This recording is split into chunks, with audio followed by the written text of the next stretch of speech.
40 సంవత్సరాల నుంచి కళ్యాణదుర్గం రోడ్లో మేము మెయిన్ రోడ్లోనే నివసించుకొని కొట్టం వేసుకొని 40 సంవత్సరాల నుంచి జీవించుకుంటూ ఉన్నాము.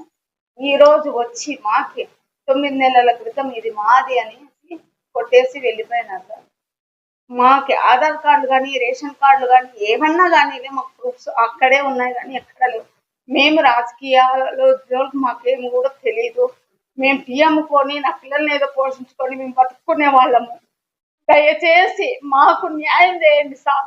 అంతకంటే ఇంకేం మేము విన్నవించుకునేది మా తరఫున ఏది లేదు సార్. ఎందుకంటే ఈ రోజు ఆడ అంగిడి ఉంటే నేను టీ అమ్ముకొని బతుక్కుంటాను సార్. అంతకు మించి ఇంకా ఎందుకంటే నేను ఎవరికి ఏమి చెప్పలేను సార్. పెద్దలు అక్కడ విచారించుకున్నా కూడా ఏదన్నా కానీ ఎవరన్నా విచారించుకున్నా తెలుసుకుని న్యాయం చేయండి సార్. అంతకు మించి ఇంక వేరే చేయండి సార్. మాకు సహాయం చేసే వచ్చే కృష్ణప్ప సార్ని మాత్రము అన్యాయంగా మాట్లాడద్దండి సార్.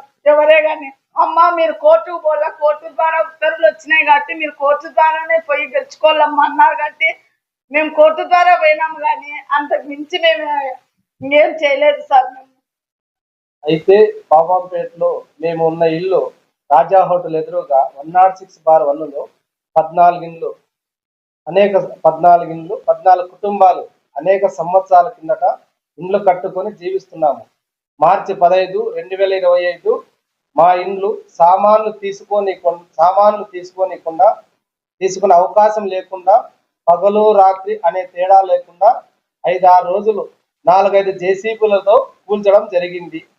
ఈ ఇండ్లు కూల్చినప్పుడు నగరంలో ఉండే ప్రతిపక్ష పార్టీలు కానీ వామపక్ష పార్టీలు కానీ ఏ ఒక్కరు కూడా అటువైపు కన్నెత్తి చూడలేదు. అయితే మాజీ జడ్జి కిష్టప్ప గారు రాజకీయాలకు అతీతంగా ఆ ఇండ్లు కూల్చేటప్పుడు అప్పటి ఆర్పిపిఎస్ శ్రీరాములు గారిని వెంట పెట్టుకుని వచ్చి అధికారులైన ఎంఆర్ఓ గారితో ఎలా కూలుస్తున్నారు అని నిలదీయడం జరిగినది. అందుకు కొంతమంది పోలీసులు మీకు ఏమైనా ఉంటే కలెక్టర్ దగ్గరికి వెళ్ళమని చెప్పడం జరిగినది. కిష్టప్ప నాయకత్వంలో మేము కలెక్టర్ని కలవడం జరిగింది.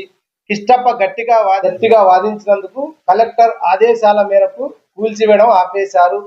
ప్రతిపక్ష నేత ప్రకాష్ రెడ్డి గారు కోర్టులో స్టే తీసుకురావడం జరిగినది. మాకు జరిగిన అన్యాయానికి ఇంతవరకు న్యాయం చేయాలని చాలా మంది నాయకులు చుట్టూరా తిరిగినప్పటికీ ఏ ఒక్కరు మాకు నష్టపరిహారం విషయంలో మా స్థలం మాకు ఇప్పించడంలో కానీ ఏ ఒక్క నాయకులు స్పందించడం లేదు. మా తరపున మాజీ జడ్జి కిష్టప్ప రావడంతో మాకు కొంత ధైర్యం వచ్చినప్పటికీ ఇంతవరకు న్యాయం జరగలేదని తెలియజేస్తున్నాము. స్వచ్ఛందంగా మా కోసం వచ్చిన కిష్టప్ప పైన అబండాలు వేయడం ఎంతవరకు న్యాయం? ఇంతవరకు కిష్టప్ప గారికి లక్షలు ఎలా ఇవ్వగలుగుతాము? ఒక్క మనిషి పైన అబండాలు వేయడం తీవ్రంగా ఖండిస్తున్నాము. ఇప్పటికైనా మాకున్న రాజకీయ అవసరాలన్నీ పక్కన పెట్టి మాకు న్యాయం చేయాలని ఇప్పటి ఎమ్మెల్యే సింతమ్మ గారిని ఈ మీడియా ద్వారా కోరుచున్నాము. 9 నెలల కిందట పాపంపేట రాజా హోటల్కు ఎదురుగా 14 కుటుంబాలు అక్కడ ఇండ్లని కూల్చడం జరిగినది. అయితే ఆ ఇండ్లు గత 15 సంవత్సరాలకు పైగా కట్టుకోవడం, అక్కడ నివాసం ఉంటున్నారు. మరి ఆ ఇండ్లు కూల్చేటప్పుడు ఎటువంటి నోటీసులు లేకోకుండా అక్కడ అధికార బలం ఉందనేది అక్కడ కొంతమంది అభిప్రాయము. అయితే అధికార బలం లేదు, అక్కడ ఎవరో కోర్టుకు పోయిన అతను వచ్చి కూల్చినాడని చెప్పి మరో కొందరు అక్కడ చెప్పడం జరుగుతుంది. అయితే మేము అనుకోవడం ఏమంటే ఎవరు అంటుందో ఎవరు అండలేదో అయోమయ స్థితిలో ఉండే విధంగా అక్కడ ఒక రాజకీయ డ్రామాలు చేస్తున్నారు. అయితే అక్కడ నష్టం జరిగిండేది 14 కుటుంబాలకు పూర్తిగా నష్టపోయారు. ఒక్కొక్క ఇంటికి కనీసం 15 లక్షల నుంచి 25 లక్షల వరకు మధ్యతరగతి కుటుంబాలు అప్పులు చేసి ఇండ్లు నిర్మాణం చేసుకున్నారు.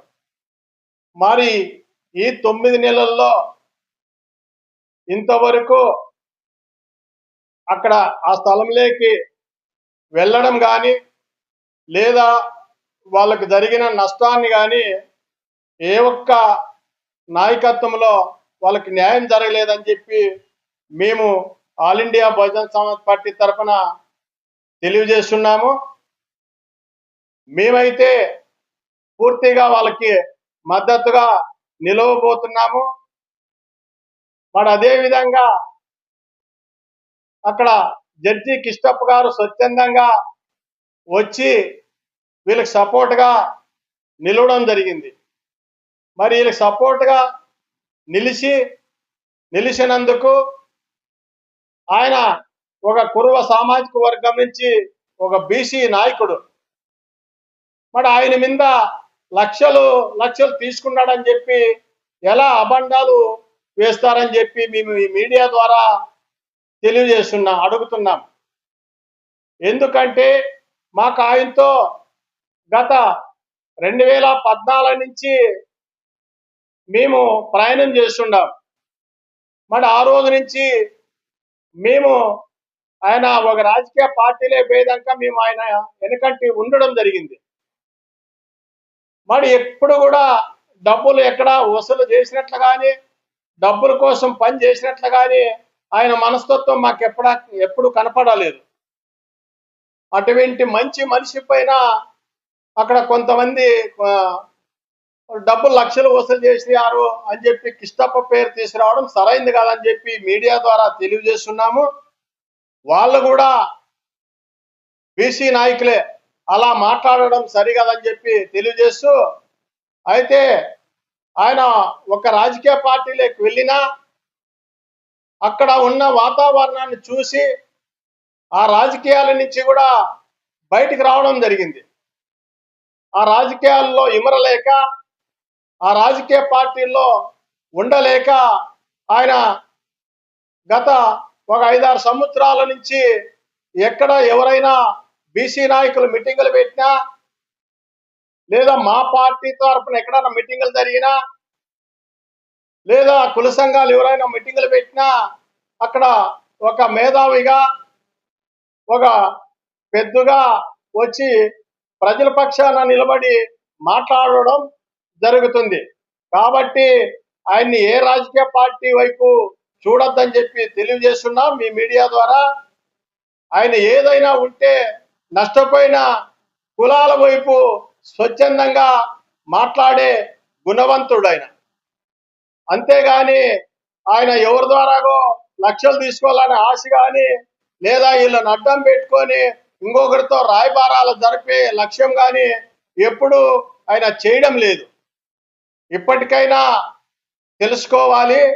ఇప్పుడు ఆయన కానీ మేము కానీ కోరేది ఏమంటే ఖచ్చితంగా నష్టపోయిన కులాలకి ఏ రకంగా న్యాయం చేస్తారో న్యాయం చేయాలని చెప్పి మేము నేటి ప్రభుత్వాన్ని కూడా మేము కోరుతున్నాము. కాబట్టి ఇప్పటికే చాలా అపోహాలు కాలనీల్లో చెలరేగుతున్నాయి. ఒక్కొక్కరు వచ్చి ఒక్కొక్క రకంగా మాట్లాడడం జరుగుతుంది. కాబట్టి మరి దీని మీద తప్పనిసరిగా నష్టపోయిన కులాలకి ఏ రకంగా ఆదుకుంటారో మరి కలెక్టర్ ద్వారా అయితేనేమి, మరి ఇప్పుడు ప్రభుత్వం ద్వారా అయితేనేమి, మళ్ళీ ఎమ్మెల్యే గారు ద్వారా అయితేనేమి వీళ్ళకి ఏదైనా న్యాయం చేస్తారని చెప్పి ఈ మీడియా ద్వారా మేము తెలియజేస్తూ, మరి తప్పనిసరిగా అక్కడ నష్టపోయిన కులాలకి న్యాయం జరగాలనే మా పోరాటం కొనసాగిస్తామని చెప్పి తెలియజేస్తున్నాం.